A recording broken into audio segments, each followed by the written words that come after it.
Veja no ICL Notícias, segunda edição. A justiça decidiu, está decidido, ele vai cumprir com a pena que a justiça determinou e todo mundo sabe o que ele fez.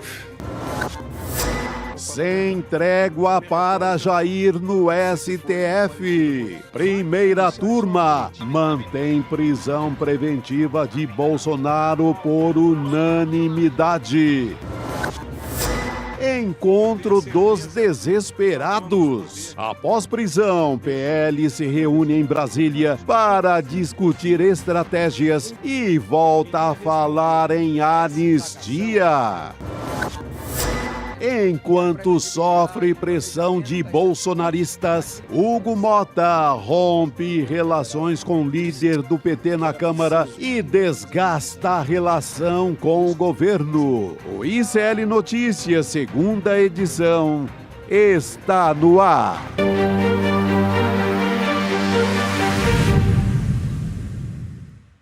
Olá, seja bem-vindo, seja bem-vinda. O ICL Notícias segunda edição está começando. Estamos ao vivo nos nossos canais no Instituto Conhecimento Liberta. E você pode nos acompanhar já nessa segunda-feira, começando a semana com Bolsonaro preso. Chico Sá, boa tarde para você. Olha, a gente chegou um pouquinho atrasado do plantão no final de semana, Exatamente. né? Boa tarde, Gabi. Boa tarde, audiência. Não estávamos na super live do sábado. Não presente, né? Estava ali na audiência, eu estava em São Cristóvão, Festival de São Cristóvão, em Sergipe. Aquela festa, todo mundo vendo o ICL, que o ICL lá é amado como em todo o Brasil. Eu estava em Minas Gerais também. Que bacana. Abraço para Minas Gerais. Brasilzão comemorou, é outra etapa, né, do noticiário, que agora é um Bolsonaro na PF, depois de toda aquela... Ele diz que é alucinação. A alucinação que eu conheço é o melhor disco do Belchior. Fora aquilo, eu não conheço outro tipo de alucinação. Uns falam que é tentativa de fuga, e resta saber para que país. Eu acho que a única dúvida é essa. Eu apostaria ali no esquema Trump mesmo. Não negociação direta dele, que ele não está com essa moral toda, mas ali o segundo escalão com o segundo escalão, e ele acreditou na possível ida para a embaixada e isso deu mal. É um caminho que alguns bolsonaristas já percorreram, né, Chico? Recorrer, ou tentar, pelo menos, recorrer aos Estados Unidos. Alguns não conseguiram, né? Teve um plano frustrado ali da Carla Zambelli, por exemplo. Exato. Acabou indo para a Itália. Talvez até se tivesse ficado nos Estados Unidos, não teria sido presa como foi. Eu acho que ela tinha se livrado. Talvez, né? Mas a bancada está crescendo, né? A bancada fora do Brasil está crescendo. É isso. Eduardo, Ramagem, todo mundo lá. Agora, a gente vai falar muito sobre isso ainda ao longo do programa, sobre essas idas e vindas do Jair Bolsonaro. Teve o Bolsonaro falando primeiro que bateu a tornozeleira na escada, só que não tinha muito como não ver a tornozeleira danificada, né? Ele foi questionado pelos agentes, a gente vai falar sobre tudo isso. E depois ele foi para essa última versão que o Chico estava explicando aqui, que usei medicamentos, né? Estava fazendo uso de medicamentos e tive paranoia, tive alucinação. Tava doidão e foi direto, peguei a solda. O meme, né? Vivo, foi mal, tava doidão. Fato é, Chico, que essa decisão do Alexandre de Moraes, que foi uma decisão monocrática, né, pela prisão preventiva, a primeira turma lá do STF decidiu, por unanimidade, manter, então, essa prisão preventiva do ex-presidente Bolsonaro. A gente teve votos, estou falando da primeira turma, né? Então, do Flávio Dino, Cristiano Zanin e Carmen Lúcia, que seguiram o Alexandre de Moraes, o relator. Então, uma decisão por unanimidade, reforço aqui. O Alexandre de Moraes, ele converteu uma prisão domiciliar, né, do Bolsonaro em preventiva no último sábado. A gente teve uma ampla cobertura, como a gente já conversou aqui. E uma decisão que foi tomada por diversos fatores. Teve a questão do Flávio Bolsonaro também, na sexta-feira convocando uma vigília. Poucas horas depois, a tentativa de violar a tornozeleira eletrônica por parte do Jair Bolsonaro. Agora ele está lá na sala da Superintendência da Polícia Federal em Brasília. Vamos chamar a Heloísa Vilela para trazer alguns detalhes a mais sobre o voto do Alexandre de Moraes e outros ministros. Elô, boa tarde para você. Boa tarde, Elô. Boa tarde, Boa tarde, Gabi. Boa tarde, Chico. Pois é, aconteceu o que todo mundo já sabia que ia acontecer, né? A reconfirmação de toda a argumentação do Alexandre de Moraes a respeito dessa tentativa que aparentemente era uma tentativa de fuga, tentar danificar, destruir, retirar a tornozeleira eletrônica. Ninguém está aqui levando muito a sério essa história de surto, porque até porque, né, ninguém tem surto de um dia para o outro sem ter problemas psiquiátricos. Então, eu acho até uma falta de respeito com quem tem problemas psiquiátricos ficar tentando jogar na conta de um surto de uma hora para outra. Foi uma tentativa de se livrar da tornozeleira e aparentemente num plano ali de fuga para seguir o exemplo de outros que já estão no exterior, mais recentemente o Ramagem. Elô, um pouquinho só, Chico, já vou passar a palavra para você, só para trazer um pouco do voto do Alexandre de Moraes, né? Ele disse que o ex-presidente, a partir disso que a Elô está falando, né, violou dolosa e conscientemente a tornozeleira eletrônica. Olha aí o voto na tela.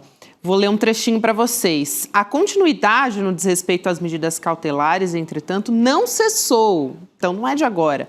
Pelo contrário, ampliou-se na última sexta, dia 21 de novembro, quando Jair Bolsonaro violou dolosa e conscientemente o equipamento de monitoramento eletrônico, conforme comprova o relatório da CEAP acerca da monitoração eletrônica de Jair. Posso trazer mais um trechinho do Flávio Dino? Ele destacou a periculosidade do Bolsonaro. Olha que importante esse trecho que a gente traz aqui também, vamos colocar na tela sobre o voto do Flávio Dino. Outro fator responsável pela repercussão social que a prática de um crime adquire é a periculosidade. Aí coloca entre parênteses, probabilidade de tornar a cometer delitos, ou seja, fazer mais de uma vez, né, isso, como ele tem feito, demonstrada pelo réu e apurada pela análise de seus antecedentes e pela maneira de execução do crime. Então, esse é um trecho do Flávio Dino. Acho que ambos reiteram, né, aquela justificativa das autoridades, Chico, principalmente a Polícia Federal, que já pediu na sexta-feira, quando o Flávio convocou a vigília, já dizia, olha, é perigoso, já levando em consideração todo o histórico, né, realmente de o Bolsonaro conseguir fugir no meio disso tudo. O risco era real, né, e aquele desespero todo de cortar, de derreter a tornozeleira mostra que havia uma pressa, quase como se tivesse ali um carro esperando, né? Eu creio que o plano mesmo era lotar ali a frente da casa, colocar ali uns manifestantes e, na sequência, a fuga. O mais lógico é ser embaixada. A gente pensa em embaixada pela proximidade geográfica, por ser uma solução mais fácil, uma vez dentro de uma embaixada, estaria num território de outro país e dali seria fácil pedir um asilo político, alguma dessas possibilidades. Assim, não há outra possibilidade de, não, estava doidão, cortei a tornozeleira, estava doidão, o remédio pegou mal ali, bateu errado e eu... Não há outra possibilidade. Eu acho que tudo isso é para tentar enganar a audiência. E isso cola no público deles, que está sempre afim de uma história cada vez mais maluca. Quanto mais maluca, que beire uma idolatria a pneu, melhor para o bolsonarismo. Mais cola. Mas, na real, é de quem ia fugir. O Ramagem já está lá, eu acho que a rota seria a mesma. Acho que foi por pouco que a PF não perde o Jair Bolsonaro de vista. É isso, né, Elô? Lembrando que a gente teve o alarme à 00:08. Vai lá. Você já imaginou como seria, que confusão seria, que estrago eles iam provocar? Primeiro, a desmoralização das autoridades brasileiras. Segundo, a criação de uma turma paralela falando do Brasil o tempo todo num país estrangeiro e provocando problemas diplomáticos, inclusive. Agora, não vamos nos esquecer que Bolsonaro disse que jamais seria preso. Então, a prisão dele, o Flávio Dino destaca os 3 pontos que justificam uma preventiva, né? Seriam o descumprimento da cautelar, provocar confusão na ordem pública e a materialidade de crime e indício de autoria. Isso tudo estava presente. Então, todos os motivos que corroboram a adoção de uma prisão preventiva como essa estavam lá presentes. E, além disso, tem o histórico do Bolsonaro, que a gente sabe qual é, de se esconder atrás da população quando ele quer arranjar uma tremenda confusão. Manda a população na frente e ele fica lá escondidinho, parecendo que ele não tem nada a ver com isso, como ele fez no 8 de janeiro. Então, ele tem um histórico que lhe antecede, além, claro, das medidas concretas, das coisas concretas que aconteceram, que levaram a Polícia Federal a soar o alarme e a Justiça prontamente tomar uma decisão. Eu queria recapitular muito rapidamente essa história, né? Eu disse aqui que primeiro, ali no começo, tem no relatório também da Polícia Federal que o Jair Bolsonaro, ele tinha justificado que tinha batido a tornozeleira na escada. Essa foi a primeira versão, que até muita gente não ressaltou. A primeira versão ficou como aquela que o vídeo, que rodou muito aqui na nossa programação, nas redes também, da agente perguntando para o Jair Bolsonaro como que ele tinha tentado violar a tornozeleira eletrônica. E ele fala, um ferro.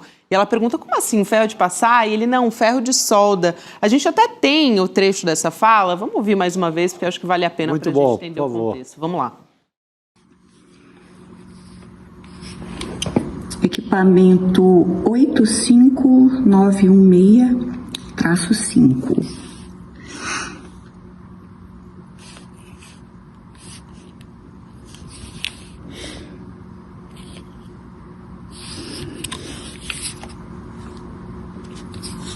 O senhor usou alguma coisa para queimar isso aqui? Eu tinha ferro quente aí. Ferro quente? Curiosidade.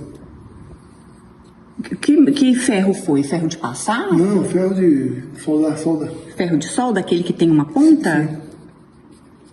Tá certo. O senhor tentou puxar a pulseira também? Não. Não? Não rompi a pulseira, não. Fica tranquilo. Tá.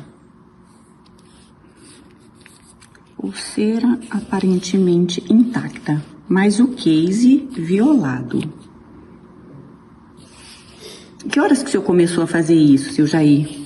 Já final da tarde. Final da tarde? Tá certo. Essa tampa chegou a soltar ou não? Não soltou, não. Tô limpando aqui. Boa noite,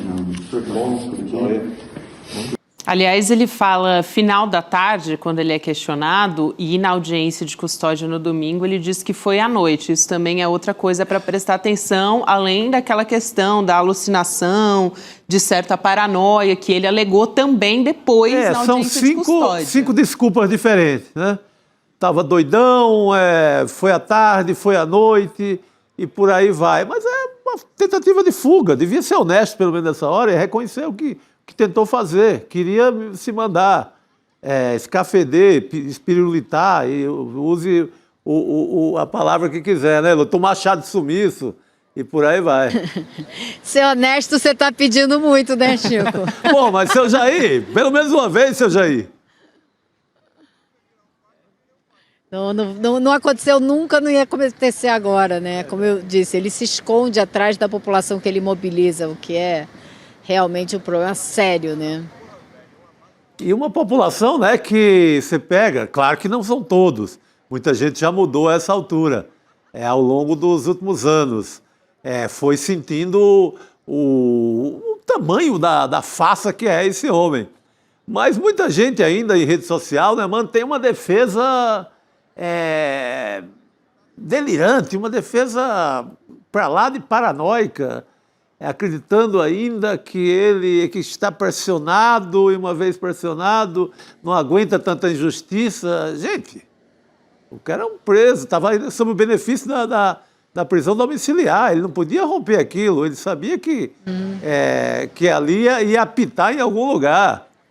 Ô Chico, tem um trecho aqui para a gente só incluir, Elo, e eu te passo a palavra também, quando ele está falando na audiência de custódia, a gente tem um relatório, né, o documento que foi produzido a partir desse depoimento, que é o seguinte, ele diz, o depoente afirmou que estava com alucinação de que tinha alguma escuta na tornozeleira. Vou pedir para a nossa equipe colocar na tela também, para quem nos acompanha em vídeo. E aí, o trecho continua aqui, de que tinha alguma escuta na tornozeleira, tentando então abrir a tampa. O depoente afirmou que não se lembra de surto dessa natureza em outra ocasião. Então, aqui o destaque é sobre essa questão da alucinação, né, que o Jair Bolsonaro justifica como um medicamento bastante recente até, se não me engano, 4 dias que ele alega no depoimento, né, Lu?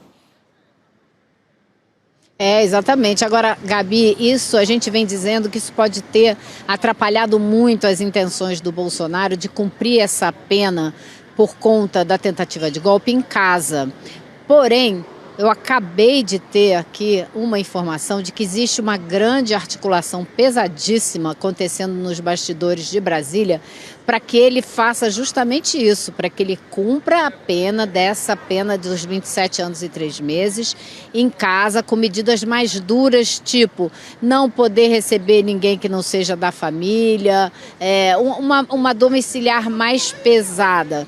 Mas que esse grupo que está negociando isso, e aí você teria aí vários personagens, como, por exemplo, o Michel Temer, o Arthur Lira, o Davi Alcolumbre, o próprio Hugo Mota, uma grande discussão aí acontecendo para ver se não vai ser possível ele ficar pouco tempo, uma semana só na cadeia, como antes se imaginava, vai ter que ficar um pouco mais, mas ainda assim é uma articulação pesada para que ele cumpra essa pena logo, logo, em casa e não na Papudinha, para onde ele deve estar indo amanhã ou depois. Chico, eu já vou passar a palavra para você, mas nesse momento o PL, né, o partido do Jair Bolsonaro, está fazendo uma coletiva de jornalistas. A gente vai assistir um trechinho e ver o que está acontecendo por lá e já volta a conversar. Vamos ver.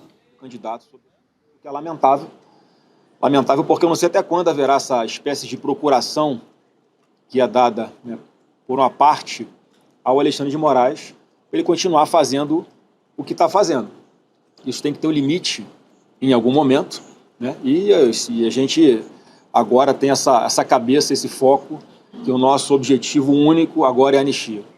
Você disse que vai, ao longo dessa semana, observar como é que vai ser ali. A previsão é na semana que vem tentar tratar de anistia? Ou não, estamos tratando todos os dias. Isso foi com relação a possíveis, me perguntaram sobre vigílias aqui, alguns atos, a gente vamos aguardar essa semana para o que vai acontecer essa semana. Esperamos que seja pautado essa semana. Aí a gente volta para avaliar. Estamos trabalhando para isso. Pode ser levado na reunião de pauta? Bom, a gente ouviu um trechinho, Elo, o que me chamou a atenção, e Chico, de cara, foi o Flávio Bolsonaro dizendo: o nosso objetivo único agora é a anistia. Voltou com a anistia, então, né? E um clima de arrogância de todo mundo, né?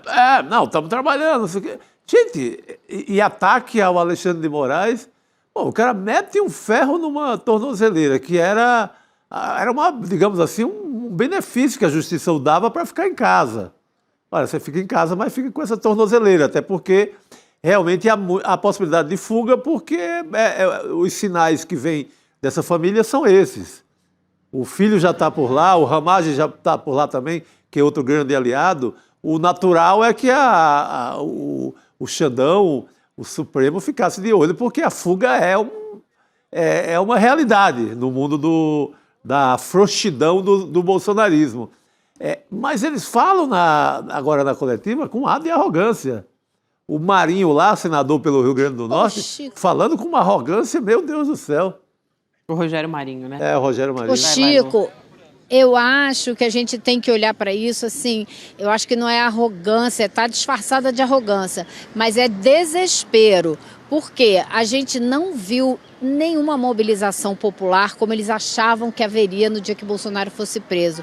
Tá certo que a prisão dele pegou todo mundo de surpresa, inclusive nós e os seguidores dele, mas de lá para cá você já teve tempo de organizar alguma coisa. O próprio Flávio Bolsonaro foi pífio, que teve aqui no sábado não eram 10 pessoas, hoje tem 3 aqui, tá? Tô contando literalmente 3 pessoas, muito menos do que o grupinho que estava fazendo festa aqui atrás, comemorando agora há pouco. Então, eles não conseguiram essa mobilização popular. O Flávio Bolsonaro fez uma live logo depois, no fim do dia, no sábado, quando o Bolsonaro foi preso, deu 12 mil pessoas, que não é nada para eles. Então eles estão desesperados porque a mobilização popular não veio. E eles estão se organizando para tentar fazer com que haja uma mobilização popular.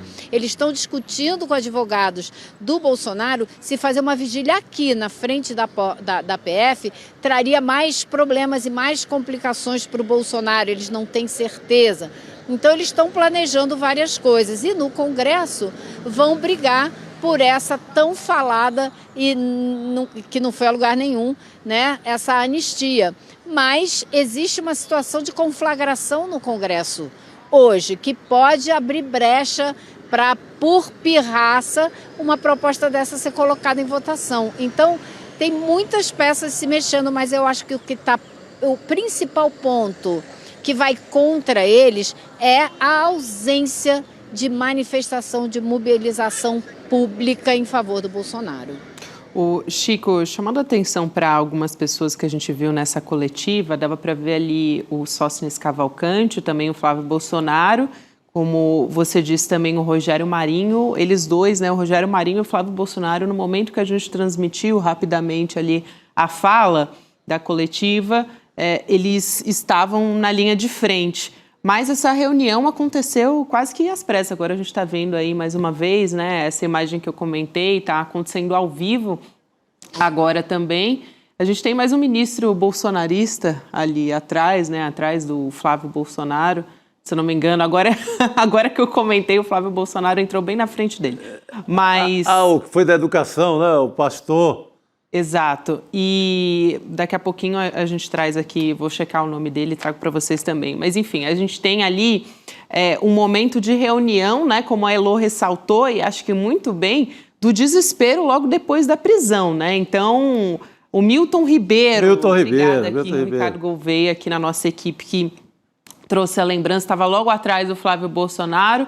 Enfim, um momento de reunião justamente para demonstrar, né, tentar demonstrar a força ou a arrogância, como o Chico colocou, mas tentar demonstrar diante desse momento. Agora, falar em anistia, no momento como esse, depois de toda a desmoralização que já, né, com o Paulinho da Força, aquela reunião... Voltar com essa ladainha, né, mas eu prefiro agora o diagnóstico da Elô, eu acho que é mais desespero mesmo. Sim. Voltando a olhar a cara de todo mundo ali, está mais para desespero. Eles têm chance no Congresso. O Congresso vive um momento de... Tem o Hugo Mota, está revoltadinho com o governo. É verdade, desculpa, Chico, te interromper. É o Osmar Terra, não é o Milton Ribeiro. O Osmar Terra? Que está atrás do Flávio Bolsonaro. Eu achei que era o Milton Ribeiro da educação. Então é o momento de uma revolta ali do Hugo Mota. É o momento que eles acabaram de emplacar esse PL da bandidagem .2 aí, que protege criminoso de alto porte, criminoso de Faria Lima, banqueiros e etc. Eles são fortes. A esquerda tem 120 votos. Quando estica muito a corda, vai para 130 e olhe lá com o outro aliado de fora. Mas a esquerda, a meu ver, não tem força para barrar projeto de anistia no Congresso. Eles estão sem mobilização alguma, não conseguiram juntar ninguém. A festa foi do lado dos que acham que o Bolsonaro tem que pagar pelos 700 mil mortos, que o Bolsonaro tem que pagar pelo seu racismo, pelo seu machismo, por tudo que representa, né, pelo conjunto da obra, do que significa aquele ser chamado Jair Bolsonaro, que deve ao Brasil há séculos. Então, foi muita festa desse lado, nenhuma comoção do lado do chamado bolsonarismo, mas no Congresso, né, Elô? No Congresso eles têm força. É a turma da PEC e da bandidagem. O que eu acho...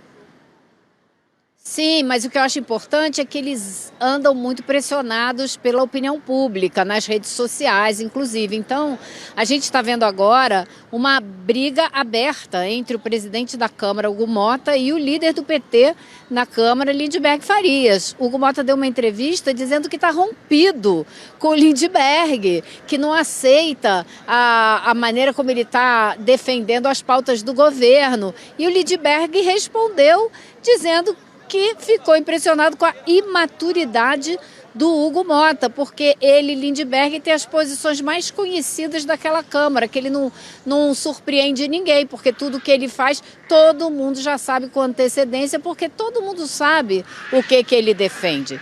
Então, a situação está bem ruim entre eles e o Hugo Mota pode aproveitar esse momento de irritação para botar uma proposta que vai deixar o governo mais uma vez irritado, porque a gente sabe que isso não passa, são umas araras passando aqui, tá todo mundo enlouquecido, gente, mas isso não passa no STF, entendeu? Então é briga perdida, mas é para mobilização política, nada mais do que isso.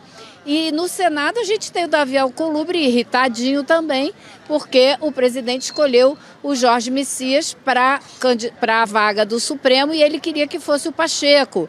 E ele está todo irritado, vai botar uma pauta-bomba lá para o governo gastar mais 20 bilhões e tal, e está dizendo que vai pautar essa sabatina do Messias quando for a hora, ou seja, está fazendo um jogo duro danado. Porém, devo dizer que acho que Hugo Mota e Davi Alcolumbre estão os dois terceirizando a briga. Como eles não vão comprar uma briga direta com o Palácio do Planalto, Hugo Mota está brigando com o Lindbergh e Davi Alcolumbre está dando gelo no Jacques Wagner, que é o líder do PT no Senado. Então eles estão terceirizando a briga para não enfrentar o Lula ou o Palácio diretamente, porque nesse momento, gente, eu acho, minha avaliação vocês podem discordar, mas eu acho que tanto o Alcolumbre quanto o Hugo Mota precisam mais do Lula do que o contrário.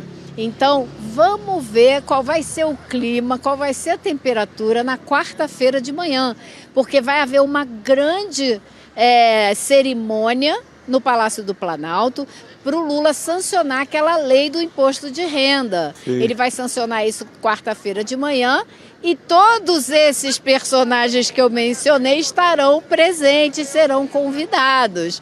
Então vai ser uma cena para se observar com atenção. Com toda certeza, Elô, corroborando com o que você disse aqui, tem muita gente falando sobre essa questão do Messias ali, que é um componente que o Flávio Bolsonaro, nessa reunião que aconteceu a portas fechadas, ficou defendendo, né? Tentar boicotar a indicação do presidente Lula para o Supremo Tribunal Federal, Jorge Messias. Ele defendeu derrubar. Agora, se ele vai conseguir, já é uma outra história. Eu acho muito difícil também que isso aconteça a essa altura. Chico. Elô, se você quiser arrematar, querida, eu já vou me despedir de você, mas a gente se vê de novo em breve. Brigadão, aliás, você tem feito um trabalho desde sábado aí, que eu estou acompanhando você ligada desde sábado. Valeu, querida. Vai lá, pode arrematar. Todos nós, né? Todos nós, porque o pessoal aqui, os que estão na frente da Câmara e os que não estão, né? Porque são muitos também, todo mundo participando.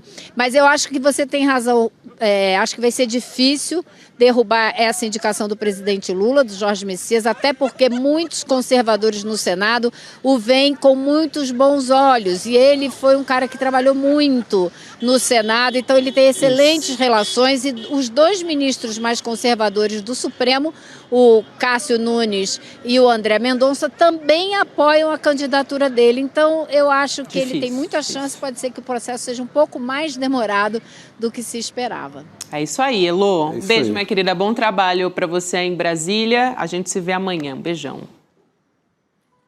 Até amanhã, pessoal. Boa noite, querida.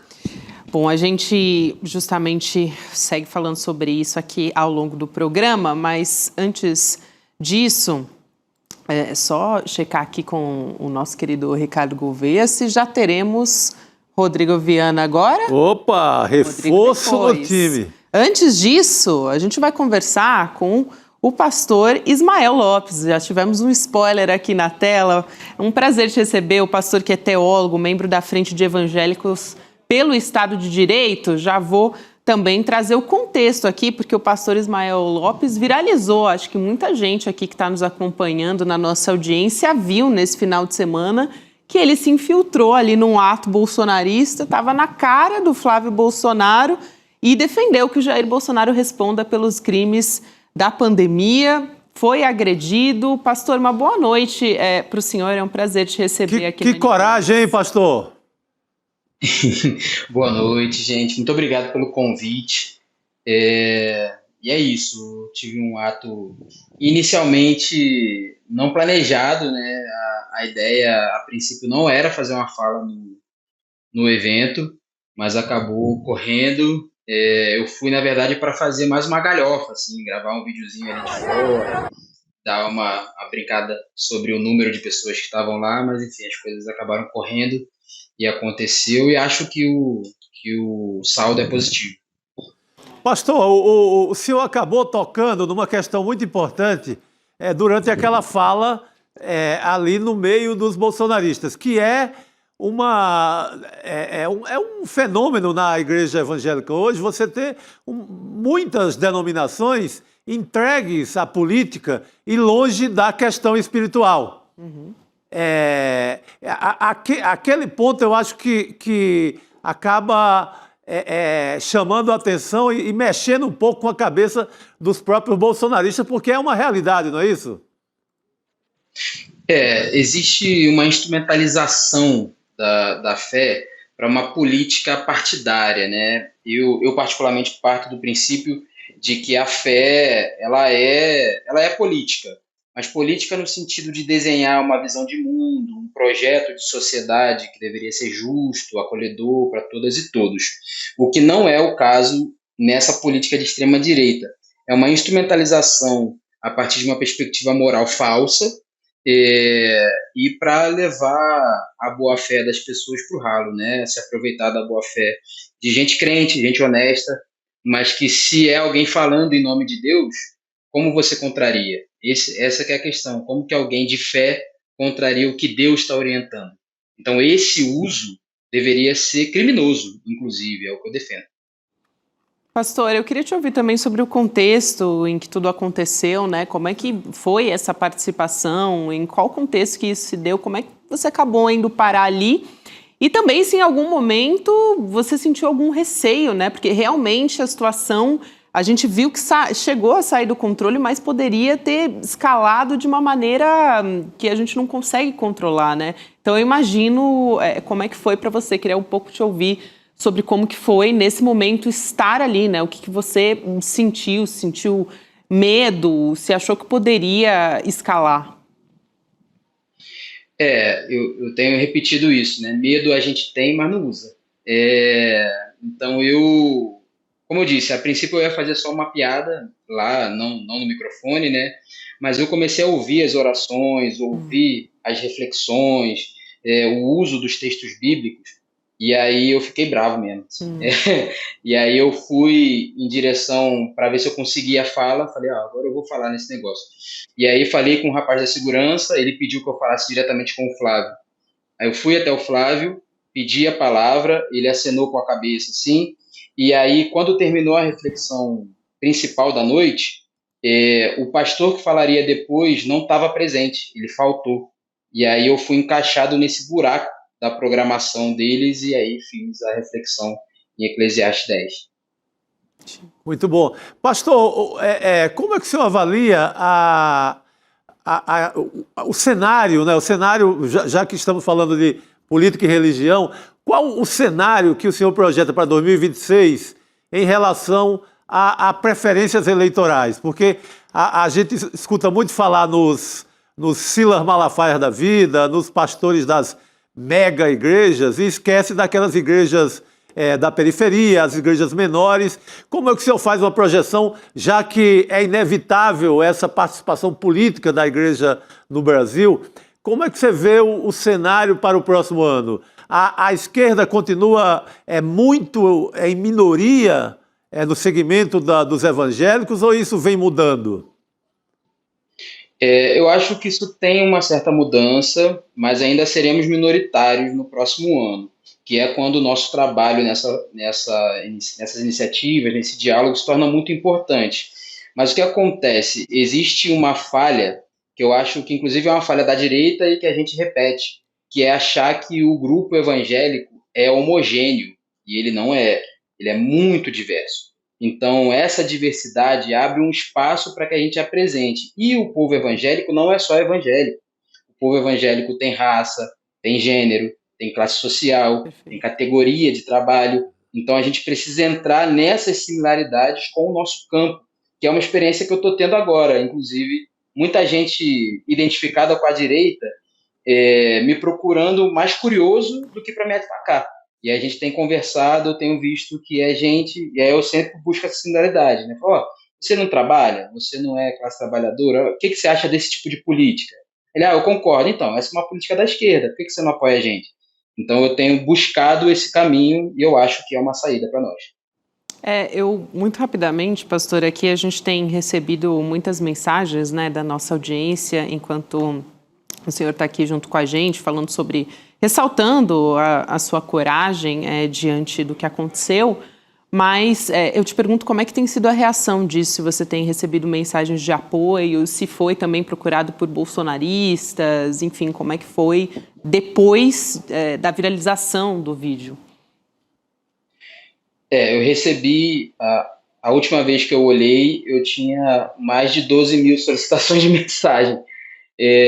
Acho que eu consegui abrir, responder, a grande maioria são de apoio.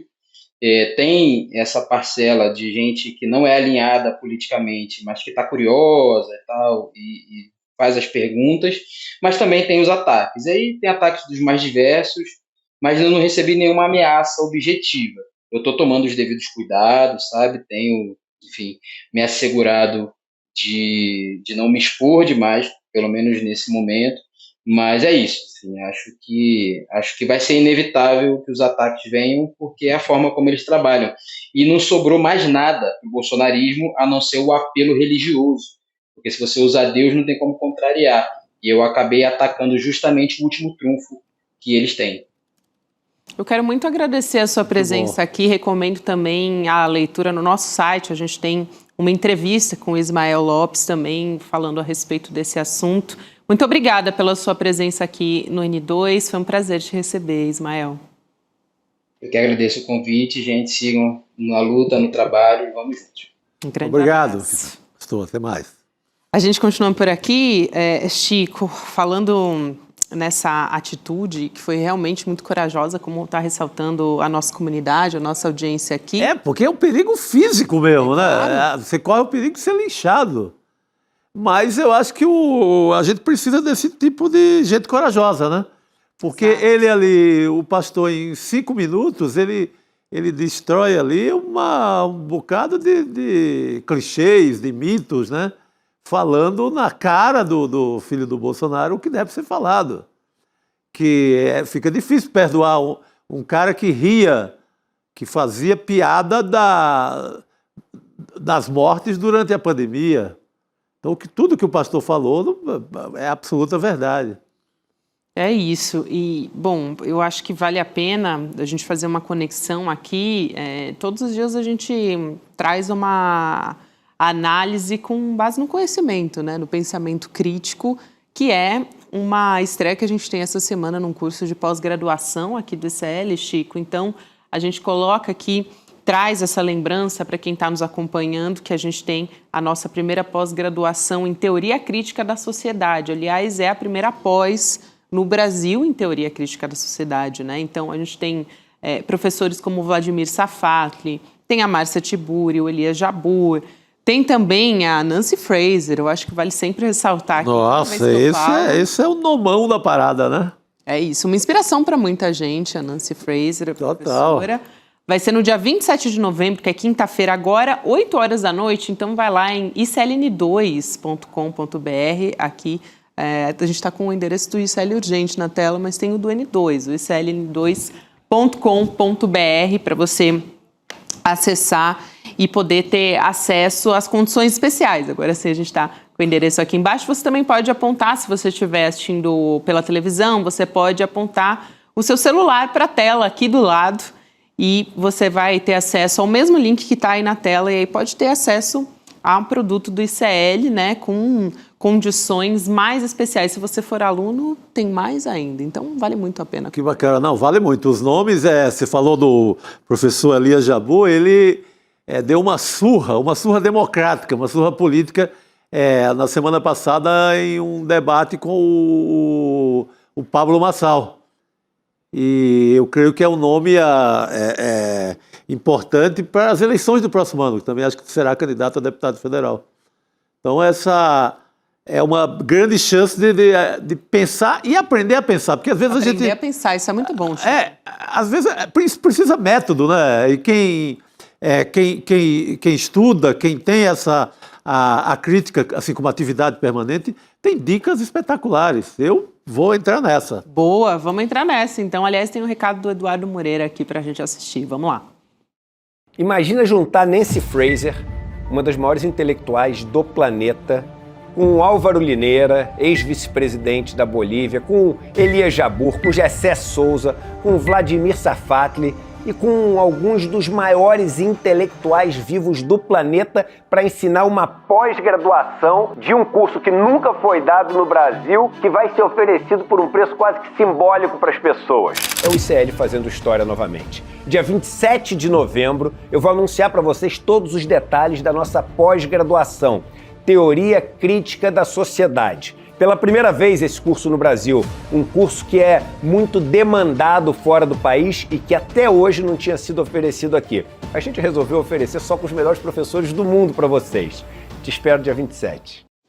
É isso aí. Vai lá em sln2.com.br para você poder fazer parte e descobrir todas as condições especiais da nossa pós-graduação, nosso novo curso que vem aí. Já é o segundo, hein, gente? Então, vamos aproveitar. Muito porque bom, o primeiro, a gente ouviu os alunos da primeira pós-graduação do ICL, assim, eu tive a oportunidade, a gente teve, né, de conversar com eles presencialmente no Despertar. Sim. E falaram muito, muito bem do curso.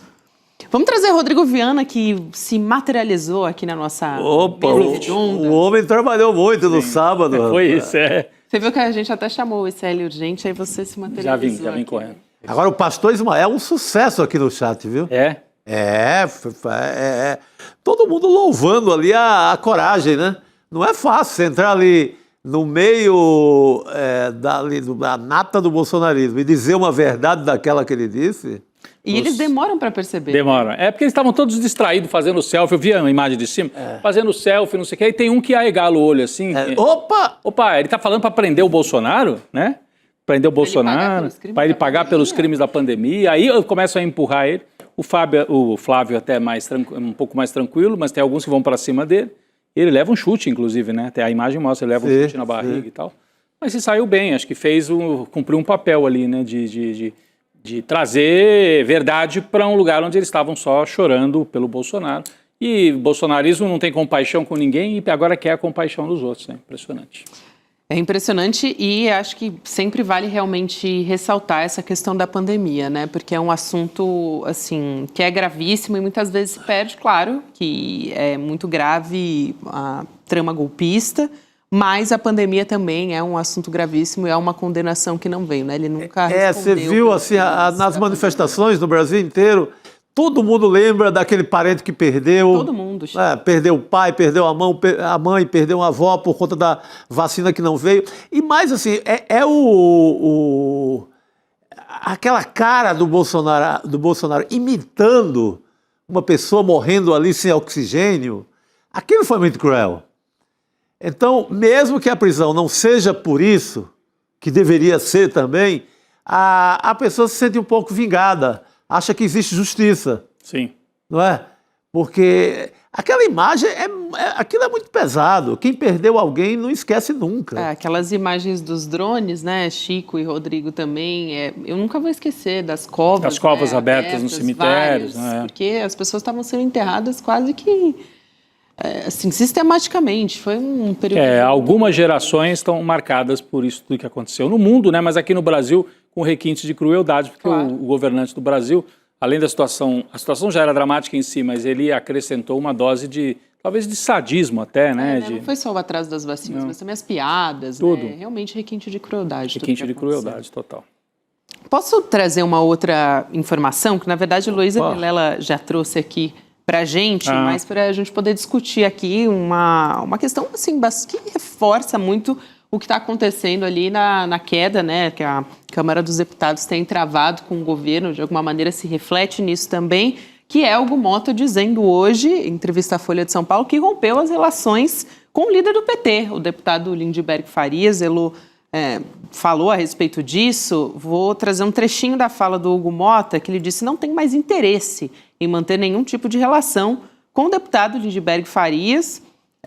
E, claro, esse desgaste se ampliou bastante por conta da discussão do PL antifacção, as idas e vindas do texto do Guilherme Derrite, o relator do PL, e a Folha diz que nos últimos meses também o grupo do Hugo Mota vinha se queixando da atuação do Lindbergh, acusando o Lindbergh de se exaltar nas discussões, né, de promover intencionalmente aqui, segundo a apuração da Folha, o desgaste da imagem da Câmara perante a população. Olha, acho que o desgaste não precisa do Lindbergh para isso. Não é o Lindbergh que é o responsável por isso. Mas só para trazer aqui a fala também do líder do PT, né?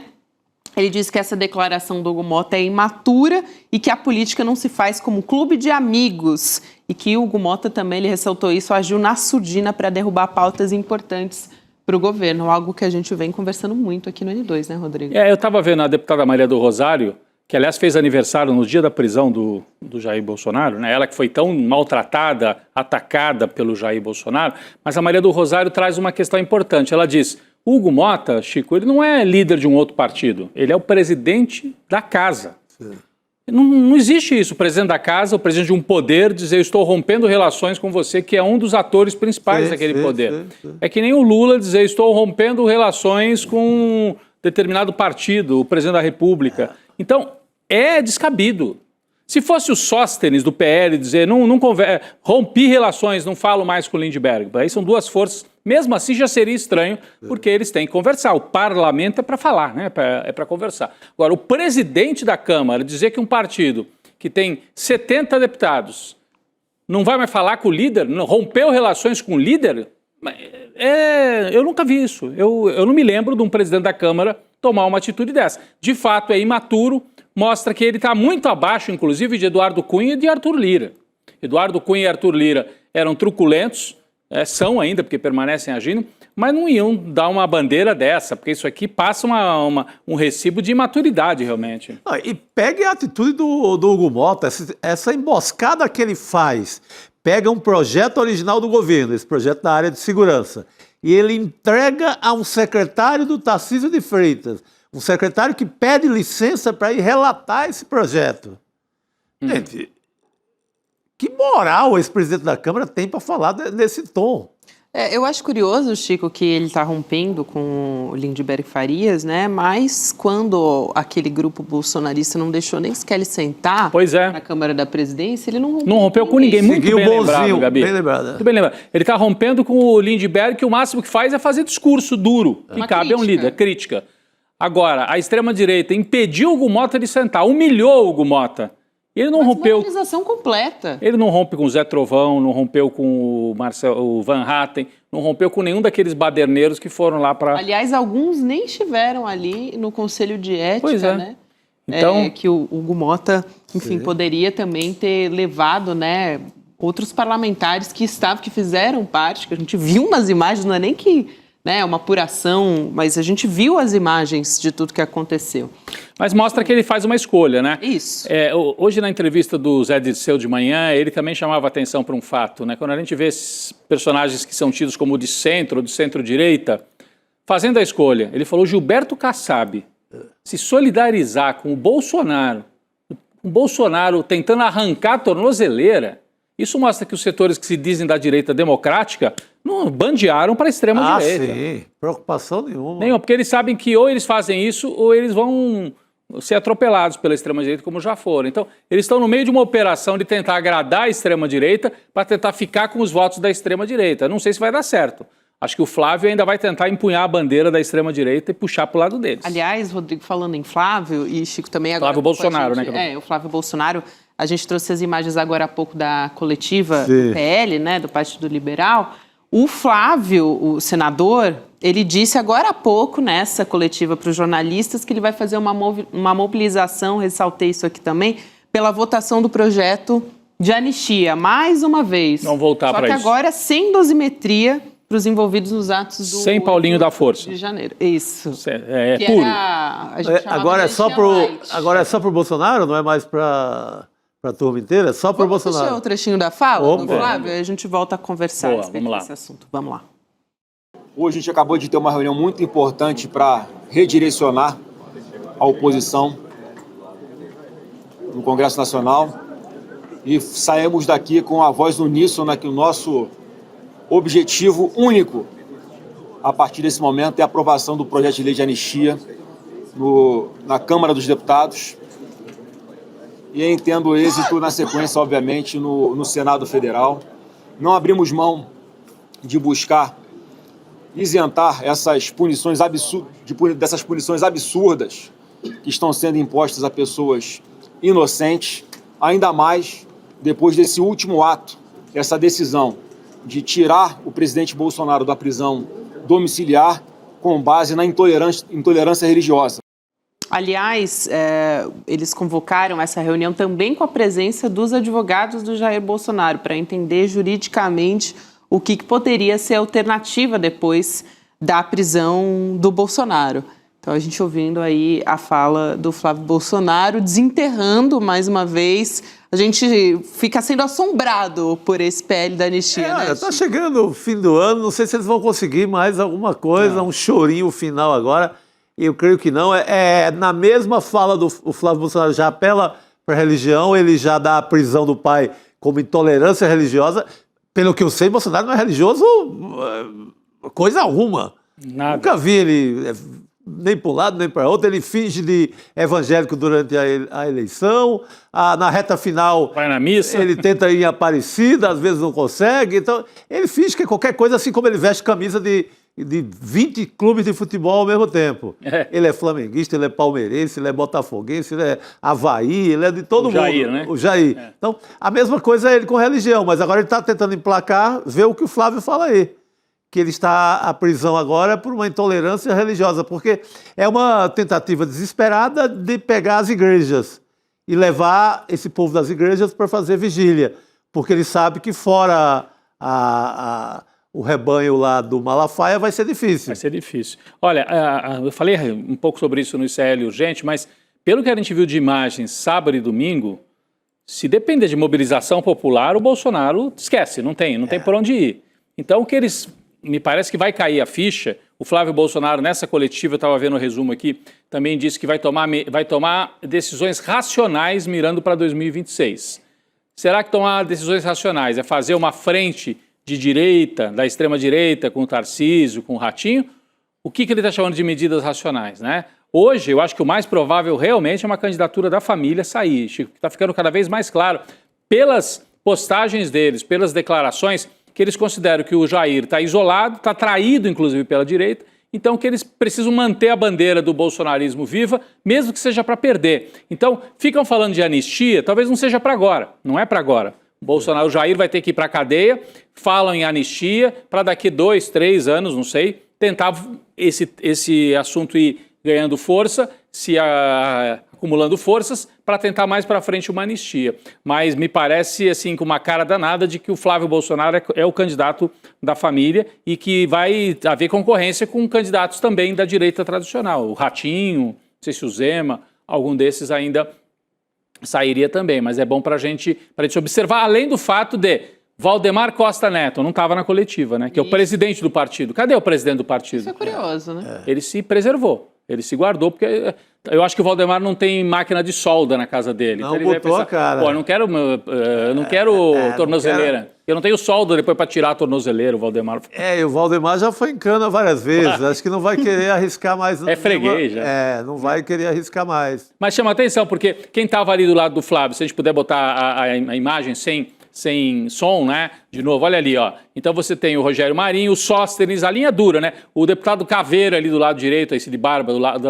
à direita do Flávio. Lá no fundo, Osmar Terra. Um pedacinho dele, né, Rodrigo? Um pedacinho, uma orelha, assim, do Osmar Terra. E também, em algum momento, aparece o Maurício do vôlei, né? Ele circula ali pelo fundo. Então, é a linha dura do bolsonarismo, né? O Valdemar, que é o profissional da política, não apareceu. É isso, e eu acho que vale a pena também, Rodrigo, nesse contexto todo, a gente está falando, a Elô agora há pouco usou o termo também, desespero. Sim. E dá para também levar em consideração que aquele apoio, né, que aquela mão amiga que eles esperavam do governo dos Estados Unidos, na figura do Donald Trump, não veio. A gente tem aqui um trecho, né, logo depois saiu a notícia da prisão do Jair Bolsonaro, foram repercutir com o Donald Trump. Sim. Foi até um repórter brasileiro que fez a pergunta, o Matias Brotero, perguntou se o Trump tinha algo a comentar a respeito disso. Vamos ver o que disse o Trump sobre a prisão do amigo dele. Vamos lá. Do you have any comment about Bolsonaro's arrest? A former Brazilian president. So I spoke last night to the gentleman you just referred to, and we're going to be meeting, I believe, in the very near future. Sir, are you willing about the president being arrested today? What? Any comment about the former Brazilian president being arrested today? No, I don't know anything about it. Are you willing? Mr. President, are you willing? I didn't hear. Is that what happened? Yes, there's a citation. That's too bad. That's too bad. No, I just think it's too bad. Aqui, até no começo, tem uma confusão. Parece que ele não entendeu o que o Matias estava falando, né, o repórter. Mas ele diz primeiro... eu conversei ontem à noite com esse cavalheiro que você se referiu. Não era o Bolsonaro, a gente espera que não fosse o Bolsonaro, né? Até porque ele não poderia fazer nenhuma ligação com o Trump. Eu não sei se teria moral também. Acho que ele não entendeu, estava aquele barulho de helicóptero. E aí ele até fala, acredito que vamos nos reunir em breve. Aí o repórter, ele vai mais uma vez e faz a pergunta sobre a prisão, aí ele diz, eu não sei, não ouvi nada sobre isso, é isso que aconteceu? É uma pena, too bad, ele diz, né? Isso porque realmente não acompanha, né? Não, acho que agora não interessa mais. Ele pergunta para o repórter, mas foi isso que aconteceu? Ele foi preso, né? Porque o repórter informa, foi isso? Se foi isso, eu acho uma pena. Então não mostra assim Você esperava uma reação? Não, empenho, não tem um grande empenho, ele pelo menos... Eu acho que ele está mais preocupado em pacificar com o Brasil, acertar as tarifas com vários outros países. Ele precisa do Brasil, economicamente, então... Ele precisa. E eu vi em alguns setores do bolsonarismo, inclusive lá do pessoal que é exilado ou que está lá escondido ou foragido nos Estados Unidos, por exemplo, Rodrigo Constantino, que é um jornalista que está lá foragido, não, no caso dele não é foragido, está lá morando nos Estados Unidos, dizendo que, reconhecendo, o Lula ganhou essa parada. O Lula ganhou, o Bolsonaro está derrotado. A gente tem manchete, acho que a gente pode colocar para estampar aqui, né, do New York Times, publicando uma análise do Jack Nicholson até. Então vamos.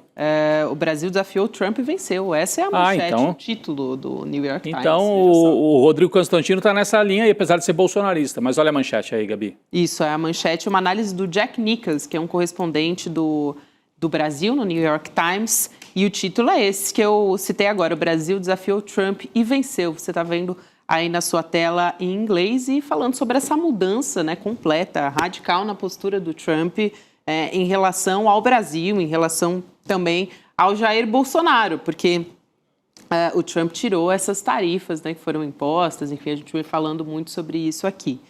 Rodrigo, vamos mais uma vez a Brasília? Importante. Sabe quem está com a gente hoje? Chico Sá. Opa, sei. Guga Noblar. Opa, que honra. N2 aqui, Guga Noblar. Boa noite, Guga. Vamos falar contigo. Boa noite, honra a minha. Eu que comecei no N2, no ICL, né? Agora tô lá no rolê, mas tenho, claro, o meu coração também como parte deste programinha que eu adoro muito, o N2. É um prazer estar com vocês. É verdade, o Guga Noblar começou aqui no N2. O passo é nosso, aí valorizou, a gente vendeu para a Europa. Vendeu para a Europa. O coração aqui é nosso também, Guga. O Guga que está lá em Brasília também trabalhando bastante, né? Já que a gente teve a prisão do Jair Bolsonaro. Ele está no local onde houve a coletiva do PL, não é isso? A reunião do Partido Liberal, esse é o centro empresarial ali onde fica a sede do Partido Liberal. Não é isso, Guga?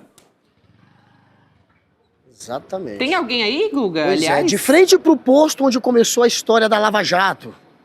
Olha, resta um deputado, José Medeiros, aquele que colocou uma vez uma fita na boca para dizer que era censurado, depois colocou no olho, no ouvido, acabou virando meme. Ele também tem o Crisóstomo, que eu estou vendo aqui de longe, no telefone, esperando o Uber dele. São os dois deputados que restam aqui, participaram da reunião emergencial aí do PL, mais de 20 ou 30 parlamentares. Tinha uma turminha grande, a Michele veio, tinha o Jair Renan, Carluxo estava aí, Flávio Bolsonaro, o senador. Aliás, Flávio foi quem comandou a coletiva, parecia o líder, parecia o dono do PL, o Sóstenes, que é o líder do partido na Câmara, pouco falou. O Rogério Marinho, que é o líder no Senado, falou um pouquinho mais. Mas quem comandou a coletiva foi Flávio Bolsonaro. E o PL, a gente sabe, é o partido do golpe também. É o partido que tentou contratar e contratou uma instituição, o Instituto Voto Legal, para fazer um relatório fajuto, que tentaria ali abrir uma brecha para não aceitar o resultado da eleição, para justificar o golpe. A sede do PL, aqui onde eu estou, inclusive o Bolsonaro, tinha ou tem ainda um escritório aqui na sede do PL, e ele usou também este local para colocar parte da documentação do golpe. Tinha aqui um esboço de decreto de estado de sítio que foi achado na sede do PL. Então o PL, a gente sabe, está metido também nessa treta, e é um partido que deve muito ao Bolsonaro. E essa coletiva foi basicamente para dizer que eles ainda estão com o Jair, que o Jair Bolsonaro é que vai decidir junto com os líderes locais do partido qual vai ser o rumo do PL. PL, portanto, mais uma vez, encabeçando o golpe, vindo de novo com a narrativa da anistia, não aceita a dosimetria, só quer anistia ampla, geral e restrita, e vai tentar forçar a barra de novo, porém prometeu que não vai ter obstrução dessa vez, mas vai fazer pressão para o Hugo Mota, presidente da Câmara, colocar essa pauta em votação. Ô Guga, até se você quiser puxar o rescaldo dos deputados que ainda estão aí, fica à vontade, mas queria te perguntar se você conversou com algum. Você está contando aí um pouco sobre essa questão da anistia também, né? Deles tentando ressuscitar a anistia. Opa, acho que o Guga vai puxar alguém ali pelo braço. Vamos tentar falar com o Crisóstomo. Vamos lá. Ele está indo embora. Chegou teu Uber, Crisóstomo? Crisóstomo, como vai o senhor? Tudo bom? Cuidado com a água. Eu não vou deixar o senhor molhar os pés aqui, não. Vou ajudar o senhor. Olha, a última vez que eu falei com o Crisóstomo, ele estava numa cadeira de roda. Ainda bem que hoje o senhor está melhor, viu? Agora, quem não está bem é o Bolsonaro, né? Disseram que ele até surtou. O que o senhor achou aí dessa história do Bolsonaro tentar romper lá a tornozeleira eletrônica? Foi um surto? O que aconteceu com ele? Ouviu vozes? Eu acho que o presidente Bolsonaro... Olha, imagine a situação que o presidente está, com a quantidade de remédio que ele está tomando. Eu acredito que ele deve estar muito debilitado. Quando você fica debilitado na situação do que eu imagino, o cara, de vez em quando, cria uma situação de descontrole. Eu acredito, né? Ele não me falou. Eu entendo que seja assim. Olha, teve agora a reunião há pouco, né? O partido agora está ainda mais unido. É essa a imagem que querem passar. Será que é isso mesmo? Não está rachando um pouquinho? Mais unido, não, está muito mais forte. O pessoal vai continuar fazendo o jogo do Bolsonaro. É a anistia que vocês vão tentar de novo, Crisóstomo. Não deu já, não, esse papo. A união está muito mais forte, porque o PL ali fechou todos os deputados, senadores, que nós vamos estar unidos, não só para estar defendendo o presidente Bolsonaro, não só para estar defendendo a anistia ampla, geral e restrita, como também para 26 nós queremos estar unidos. O partido vai entrar unido. O partido depende muito do Bolsonaro. Tinham só 33 deputados, depois que ele entrou no PL, elegeram 99. Então é um partido que vai seguir, pelo jeito, na narrativa bolsonarista. Mas a narrativa bolsonarista foi condenada. O pessoal foi condenado pelo golpe. Isso aí não é continuar, de certa maneira, encabeçando o que já deu errado, o que foi, inclusive, julgado como golpe? Olha, primeiro que eu não sei aonde está esse golpe. Eu não sei aonde está esse golpe. Eu não sei quem criou esse golpe, entendeu? Eu estou falando, eu não sei. Não sabe, mas a justiça disse que foi criado. Olha, foi investigado. Aonde é que está isso na Constituição, do jeito que se tratou? Ninguém estava armado. Olha, eu sou militar, rapaz. Eu sei que sou militar. No Brasil, no mundo todo, quem dá golpe é quem tem arma na mão. Tinha um plano lá, punhal verde e amarelo, que previa matar. Tinha arma também. Arma. Olha, acharam documento com armamento pesado. Tá militar é que sabe de golpe. O exército foi convidado. Só golpe se tiver arma. A marinha. Se não tiver arma, não tem golpe. Mas não teve golpe porque eles não aceitaram. Cadê o tanque? Não aceitaram entrar, né? O exército recusou. Quem confessou isso foi o próprio comandante do Você Exército. acabou de dizer, o Exército recusou. Então não tem golpe. Mas teve tentativa. Existe também isso na Constituição. Tentativa leva a cadeia. Cristóstomo. Imaginou se tem 10 deu pessoas ali errado. gritando, fazer golpe, golpe, golpe. Se estivesse gritando ali do outro lado da rua... Não, tava tudo bem. Agora tem quebrando meu Deus, toda a mas- Brasília 2 vezes e convidando o Exército, Marinha e Aeronáutica Quem para dar quebrou golpe. É um pouco Brasília e diferente. tocou fogo? É Você um se pouco recorda? diferente. Recordo, foram os Você se bolsonaristas. recorda? Não, Atacaram a Polícia Federal. Em 2017, tu lembra que a gente tocou Não fogo? dá para misturar as coisas. Não, Uma meu coisa é um cara. protesto que perde a linha e que tem que ser julgado também. Outra coisa é um cadê? plano de E ali golpe. era o quê? Tinha um Ali plano. tocaram Aliás, o PL do fogo. senhor contratou um instituto. Inclusive, feriram vários policiais Não em tenta confundir as 2017. pessoas, não tem nada a ver com a Em coisa. 2017, até feriram vários militares da Mas polícia a militar. intenção não era tirar presidente É do poder. pior do que o que ocorreu. Não é pior, Crisóstomo. O senhor sabe que não é. rapaz. Mas olha, o PL do senhor tentou até contratar um instituto que deu errado, voto legal. Quase que o Valdemar foi enquadrado. Valdemar, quem sabe vai ser, viu? O presidente do seu partido. Isso que você está falando. Tem chance. Ó, quem tá ali é lindo, José Medeiros. Eu vou tentar falar com ele, Crisóstomo. Já tirei muita paciência do senhor. Vocês ouviram o Coronel Crisóstomo. Obrigado pelo tempo. Tá aí ainda. Obrigado. Medeiros tá ali, olha, jogando a treta pro lado do Medeiros. Eu não tô mais ouvindo vocês, eu não sei Guga, por você quê. não tá nos ouvindo, Guga? Nós estamos no ar. Falou que não tá mais nos ouvindo. Que eu esteja no ar ainda. Ele não está nos ouvindo. Ele não está também nos não. ouvindo, pessoal. Gente, Guga eu tô não no tá ar. nos ouvindo aqui. Tá no ar, sim. Agora ouviu o Rodrigo. Ô, Ouviu o Rodrigo. Guga, Olha aqui. vai lá, vai lá. Cheguei aqui, ó. Cheguei com o José Medeiros. José Medeiros me adora.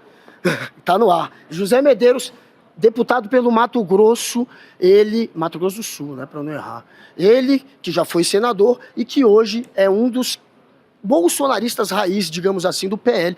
O partido se reuniu há pouco, né, e vai, pelo jeito, continuar tentando levar essa história da anistia. Agora, qual que é a chance do Hugo Mota, no meio dessa treta toda, querer colocar na agenda? O senhor acha que ele vai pautar, neste momento, a anistia? Não parece uma bandeira já que foi enterrada? Tem que botar o crédito também. O tempo nublado e o Satanás não dá trégua. Eu saindo aqui dou de cara com o Guga.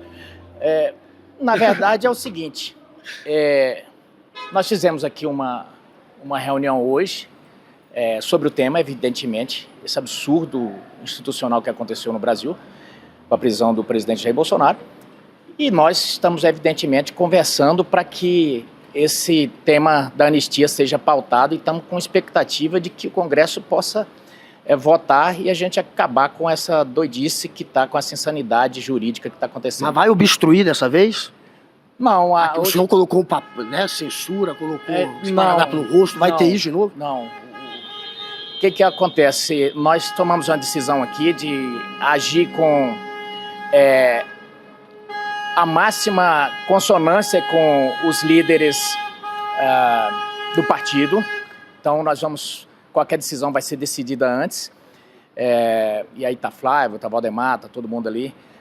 E também a gente vai estar conversando e quem quer ajuda não pode chegar peitando, né? Então nós estamos conversando com o presidente Hugo Mota, com o presidente Davi Alcolumbre e na esperança de que esse projeto seja votado. Pois é. Então, essa agora é a agenda dos senhores de novo. Chega de dosimetria, vão tentar anistia? Vamos tentar anistia. Só se for geral e restrita, só se pegar o Bolsonaro. Se liberar a Débora do Batom, não vale. Geral e Por que restrita, não porque a dosimetria não pega Débora, não pega ninguém. Dosimetria, vamos lá, direito penal. Dosimetria, cada um vai ter que entrar individualmente. E aí, na velocidade da vida, e de acordo com o Alexandre quiser, ele vai pautar ou não. Então, Débora do Batom estaria enrolada. Então, O senhor está pensando na Débora, não é no Bolsonaro, não? nós estamos pensando em todo mundo. Eu acho que os senhores estão pensando mais na família Bolsonaro. É o que Estamos em todo mundo. Tá bom, então, viu? Obrigado, José Medeiros. Amanhã eu estou lá de novo. Poderei novamente incomodar o senhor. Preciso ir mais na igreja. Adoro. Preciso mais na igreja. Vai se abençoar, vai benzer, viu? Olha o azar que ele... Rogério Marinho indo embora. Rogério Marinho. Tá Vai vendo? vencer com Olha a que graça sorte. de Deus. Olha que sorte, gente. O senador. Eu tenho que orar mais, porque o Satanás não dá trégua. Eu tô saindo aqui do cara com ele. Tá de cara louco, tá vendo, Rogério? Me chamou de Satanás. Agora, o Satanás tava falando no ouvido do Bolsonaro. Por que ele rompeu aquela tornozeleira? Que treta que ele arrumou? Ele não agora? rompeu, não. Você não Quase, viu o vídeo? né? Derreteu. Não, ele Derreteu um pouquinho. Ele não tentou mexer na pulseira, né? Mas ele tentou danificar o aparelho a ponto de não ser mais rastreado. Não dá no mesmo? Não ia ser mais rastreado. Claro que não dá no mesmo. Se você romper a pulseira é uma coisa, você quebrar a caixinha é uma outra, é diferente. Tanto é que Não tem mais GPS, você vai embora. 170 mil, né, tornozelados no Brasil, se eu não estou enganado. 170 mil, por exemplo. Você conhece algum que tenha uma vigilância por drone 24 horas, com guarnição da Polícia Federal de um lado e do outro, só Bolsonaro? Claro, né? Mas Ali é um crime, são poucos que conseguem fugir também, igual o Bolsonaro, né, Rogério? Amanhã... Ele conseguiu fugir? Ainda bem que não, né? Mas ele tentou, tinha até um plano lá, que ele ia mandar pra Argentina, pedindo asilo pra Argentina. Claro, eu lembro, Rogério. Mas obrigado, senador Rogério Marinho, tá aí, dando a versão dele, José Medeiros, falei com o Crisóstomo, mas é isso, gente. Esse PL, homem é uma vai continuar máquina. encabeçando, portanto, a narrativa da anistia. Ô, Guga, fazer mais uma aqui muito rápido. Então aí, Gabi, Pegou aí, pelo braço ali. O deputado Coronel Crisóstomo foi o primeiro que ele conversou ali.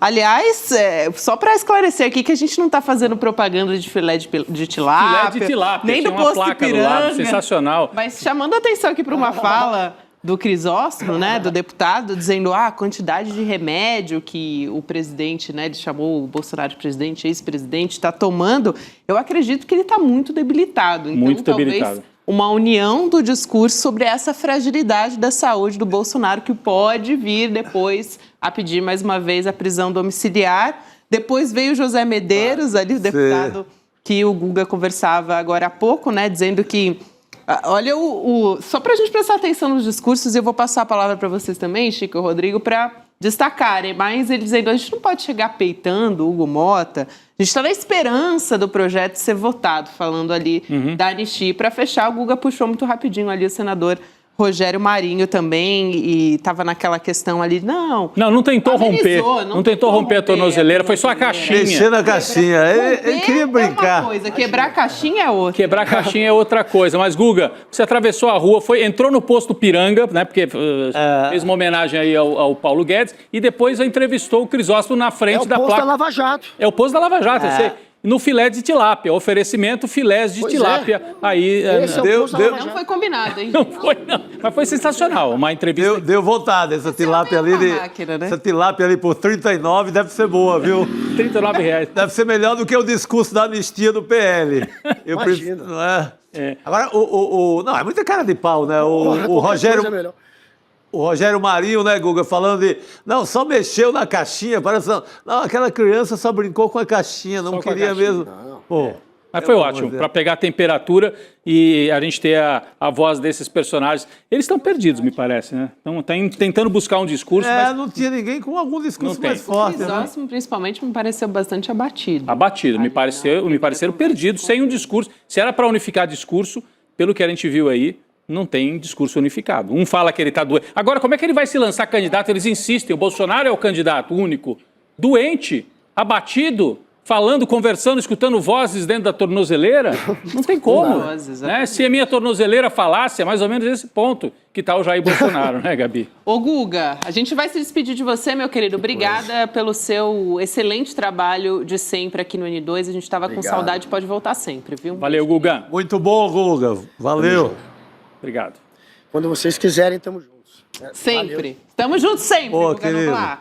Aliás, quero chamar a atenção, daqui a pouquinho a gente vai seguir aqui falando com o Cacai também a respeito da prisão do Bolsonaro. Antes, quero chamar a Chico Pinheiro Entrevista. Segunda-feira é dia de Chico Pinheiro Entrevista. Hoje a gente tem a entrevista com a deputada federal Tabata Amaral. Vamos assistir um trechinho dessa conversa? E na volta o Cacai, né? É isso aí. Eu vi até uma história que você tinha assediado o João Campos, você tinha agarrado o João Campos, você se apaixonou. Quem você acha que inventou essa história? Não sei. Se você conhecer a minha ou o João por 2 minutos, você vai ver que ele acha mó graça. Ele vira assim e fala, eu estava parado, ela veio e me agarrou e eu não tive o que fazer. Claro que não! Ele veio um dia do Neida e se declarou para mim. Mas como? Assim, nos corredores do Congresso? Não, a gente estava numa festa, depois do dia de trabalho, tarde, e a gente uma festa de amigos lá? De vários deputados, na casa de uma deputada. Eu juro por Deus, meu pai é testemunha, tá? Que esse menino pegou, me sentou no sofá e se declarou para mim. Assim, de repente? Do nada. Você já Eu fiquei em choque. Porque você já sentia alguma coisa por ele assim? Eu sou muito... Eu ia falar... É assim, travadona, mas não. Trabalho pra mim, tipo, eu não dou margem pra nenhuma gracinha, não. Trabalho, meu colega do trabalho... Ele falou o quê? Tô apaixonado. Tô apaixonado por você, eu acho que é você, e não sei o quê. Você olhou para ele e falou, opa, o que é isso? O que é isso? Fiquei desesperada, né? Cheguei em casa, liguei para as minhas melhores amigas, esse menino se declarou para mim. Aí elas, eu acho que eu gosto dele também, não sei o quê. Aí a gente começou a namorar e não terminou. Quando foi isso? Isso foi segundo semestre de 2019, faz tempo. Nossa, já tem... vai... Já é um casamento, já tem 6 anos. 6 anos já, há muito tempo, não né? Não é? E ele contando essa mentira por aí. Pois é. Momento romântico com Chico Pinheiro. Faltou tocar a música do Roberto Carlos, né? Isso aí.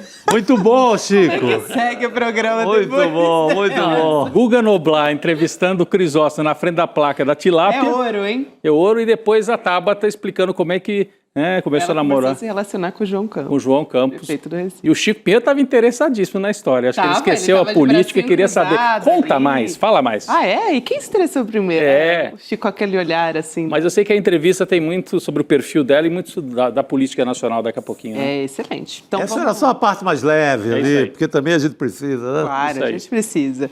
Vai lá em sl.com.br/Chico para receber link de transmissão, conteúdo exclusivo, spoilers. E como prometido, Cacai está aqui com a gente na segunda-feira. Cacai, boa noite. Boa noite, Gabi, Rodrigo, Chico Sá. Uma alegria estar aqui de novo com vocês. Uma alegria te receber também nessa segunda-feira, né, Cacai? Pois é, tô vendo aqui, Cacai tá com um sorriso, né? Tá com um sorriso, não sei porquê. Não sei, começo de semana, em plena segunda-feira, né? Cacai sorrindo assim. Escreveu um belo artigo. Escreveu um belo artigo no ICL. Ah, estava em Paris. Muito legal. Excelente. Mas eu acompanhei tudo lá. Eu estava vendo o Guga falar isso. Você sabe que eu fui advogado do Guga quando o Bolsonaro processou ele. Ah, é verdade. E na audiência, você imagina eu, Guga e Bolsonaro. Essa história é muito boa. O Guga veio até fazer um relato aqui pra gente no N2 à época. Eu fico imaginando, o Guga deve ser assim, meio ingovernável, né? Como cliente na frente do juiz. Já imaginou, Cacai? Como é que foi isso? Não. Ele é ingovernável com vocês. Comigo ele faz direitinho o que eu falo. Ele é um ingovernável do na bem. Frente do microfone. E do bem, porque esse ingovernável que cria muita coisa e mostra muita coisa no jornalismo. Isso aí. Ô, Cacai, mas a gente quer ouvir de você, né? Claro, hoje a gente continua falando sobre a prisão do Bolsonaro com novidades a respeito da primeira turma, mantendo a decisão do Alexandre de Moraes.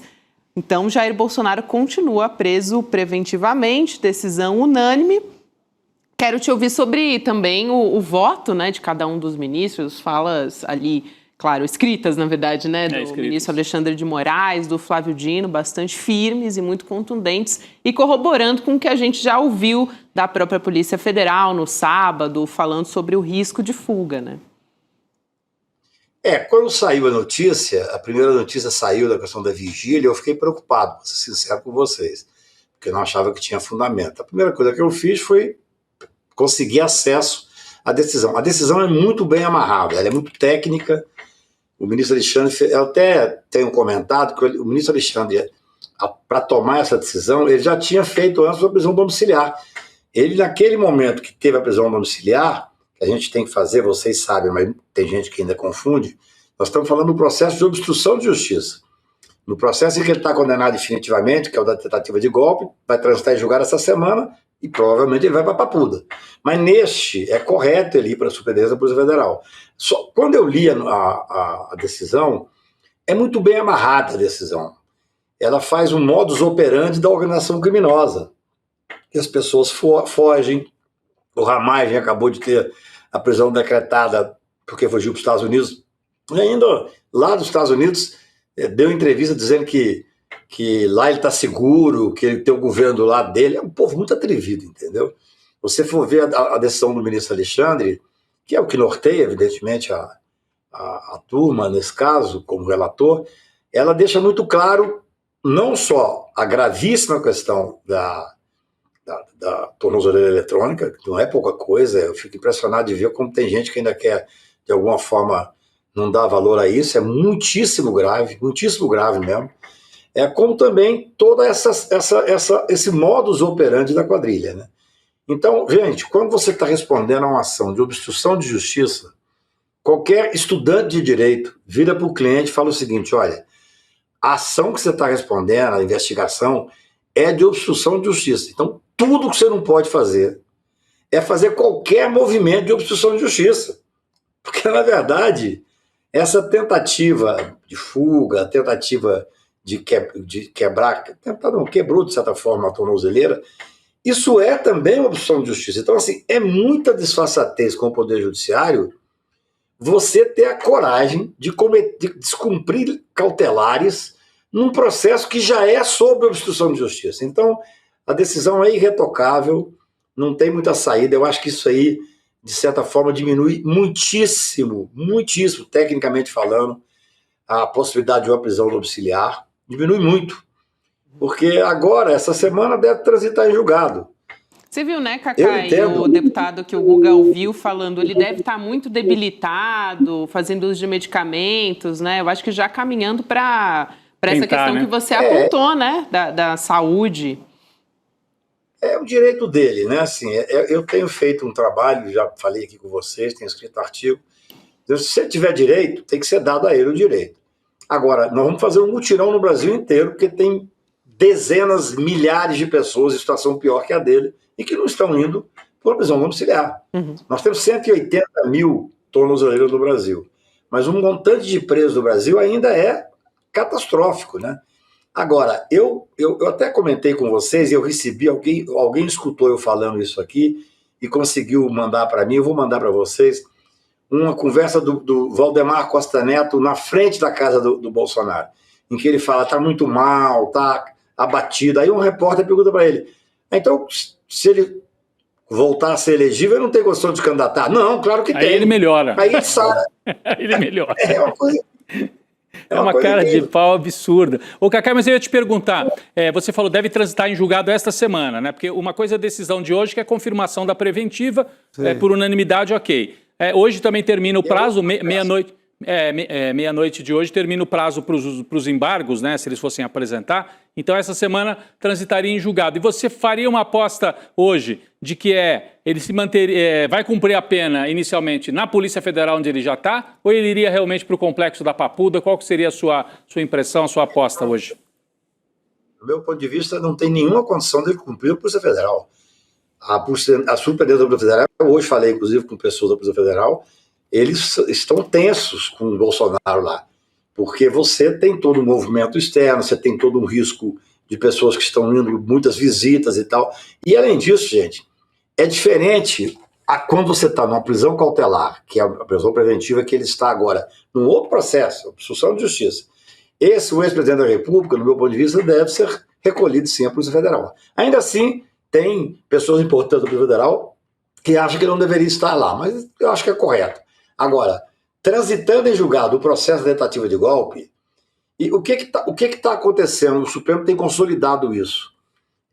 Quando passa o prazo e vai transitar em julgado, claro, os advogados podem entrar com novos embargos, mas essa semana, num outro processo que não tem nada a ver com o 8 de janeiro, o ministro Gilmar deu um despacho determinando o cumprimento imediato e o trânsito em julgado. Como eu comentei com vocês aqui, o Collor foi assim, o Luiz Estevam foi assim. Então, no meu ponto de vista, dentro de uma normalidade, vai sair agora o trânsito em julgado, porque o ministro, ele pode fazer isso monocraticamente, inclusive. Claro que ele tem sido muito correto, ele tem submetido tudo à turma, que dá uma institucionalidade maior. Mas ele pode fazer essa semana, e eu acho que o cumprimento da pena definitiva é no sistema prisional, é na Papuda. Quer dizer, aí as discussões vão ser as mais interessantes do mundo, né? Quer dizer, eu até estou escrevendo hoje um artigo que vai ser essa semana dizendo isso, assim, se quiserem levantar alguma hipótese de fazer diferente disso, essa discussão tem que ser aberta para o Brasil inteiro. Para as milhares de pessoas que teriam direito até mais que Bolsonaro. Hoje saiu uma matéria triste mostrando as pessoas com camas, celas que não tem cama para todo mundo, a comida azeda, tudo isso é a realidade do sistema prisional brasileiro. Exato. É a realidade do sistema prisional, não tenho dúvida. Por isso é que eu acho que vai transitar em julgado, ele vai ser recolhido para Papuda. E uma coisa, Gabi, vocês estão me ouvindo bem? Sim. Está meio parado. Perfeito. Não está assim. Tudo certo. Está perfeito. Veja só, uma coisa que a gente tem dito aqui. Opa, só porque ele falou, né? Agora a gente teve uma interrupção aqui, agora retomamos, Cacai, contigo. Bem, uma coisa que eu tenho dito sempre é que um ano atrás se dizia, se tiver qualquer questão em relação ao general, para o Brasil, ou em relação ao Bolsonaro, para o Brasil. O Braga Neto está preso há um ano, o Bolsonaro foi preso agora preventivamente no federal, eu não vi movimento quase nenhum. Não tem, eles estão, vocês até comentaram, esses 3 que foram ouvidos agora pelo Guga, não tem uma linha certa, vamos voltar a falar sobre anistia. Olha, o governo está num momento muito ruim no Congresso. A gente está acompanhando isso, a relação com o Alcolumbre, a relação com o Hugo Mota e tal. Mas anistia é uma carta fora do baralho. Ainda mais depois dessa tentativa bizarra de quebrar a tornozeleira. Isso é uma coisa que eu hoje recebi e falei, eu cheguei de viagem mais ou menos meio-dia, falei com pessoas que são do PL, que são pessoas bolsonaristas, e que disseram, olha, não tem muito onde ir. Não tem muito onde ir mais. Como é que você vai defender? O ministro Alexandre sendo moderado, mandando para a prisão domiciliar e não preventiva, que já tinha fundamentos para ir para a preventiva, e depois tem que dar a preventiva, porque realmente seria uma desmoralização do Poder Judiciário, uma desmoralização do Supremo Tribunal Federal, aceitar que alguém vá romper uma tornozeleira. E, claro, com todo esse ambiente de fuga que é o modus operandi dessa organização criminosa. Cacai, seria muito irônico se essa reivindicação do Bolsonaro em melhores condições na Papuda resultasse em melhoria em todo o sistema de presídios do Brasil, né? Seria muito bom, né? Seria o único ato humanitário que esse cidadão já fez na vida, né? Seria a única obra dele, né? Porque ele só fez uma ponte de madeira lá perto da Colômbia e nada mais. Isso aí. Seria Exatamente, porque eu recebi essa semana uma fala dele dizendo assim, cadeia para bandido, cadeia não tem que ser bem tratado, não. Isso é um discurso dele. Tem várias, e né, agora, Cacai? Várias frases assim.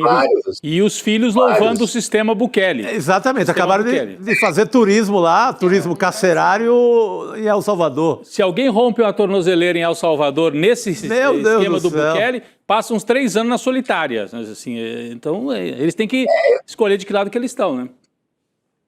Nós teremos uma semana rica. Porque, assim, a normalidade é transitar em julgado, mandar para Papuda. É isso. Então, e aí depois é óbvio. Os advogados podem entrar com pedido de domiciliar. Eu tenho dito muito isso, Chico. Aqui não tem perseguição. Não pode ter privilégio.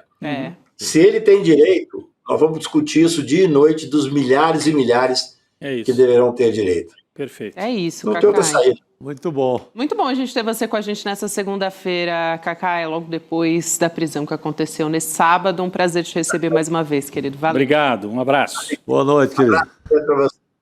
Até mais, Cacai. Então aqui o Cacai também ressaltando essa questão, né, de que o prazo ali para a defesa do Bolsonaro apresentar os embargos está se esgotando. Então em breve a gente deve ter a conclusão desse julgamento. Você viu que ele falou, dentro da normalidade é Papuda. Essa semana talvez ainda. Então a gente implantão permanente aqui no ICL, hein? Porque se converter para cumprimento da prisão definitiva, o normal, diz o Cacai, é que ele vai para Papuda. O prazo para os novos embargos de declaração acaba hoje. Daqui a pouquinho, meia-noite. É isso aí. Vamos continuar. Pode ser amanhã, então. Pode ser amanhã, Chico. A qualquer momento, a qualquer momento. Em edição extraordinária. Em edição extraordinária aqui no ICL. É claro que a gente vai ficar de olho. Agora, a partir das 7 horas da noite, você fica na companhia do Chico Pinheiro, que vai entrevistar Tabata Amaral, deputada, a partir de agora. E fica de olho sempre na nossa programação, que vamos estar com notícia a partir das 7 horas. Se acontecer algo antes disso, a gente entra no ar também. Estamos sempre alertas por aqui, no nosso site também. Fica ligado lá. Valeu, gente. Isso aí. Boa noite, gente. Então, boa segunda-feira, boa semana para vocês. Até amanhã. Até amanhã. Democracia radical. Já ouviu falar sobre esse conceito? Não existe democracia se não formos ao limite em busca de mais direitos, igualdade e liberdade. Esse é um conceito necessário que hoje faz parte do campo de estudos da teoria crítica e que iremos estudar no nosso curso de pós-graduação do ICL. Eu vou contar mais sobre isso no dia do lançamento oficial da pós. Dia 27 de novembro, uma quinta, às 20 horas. Eu te espero lá.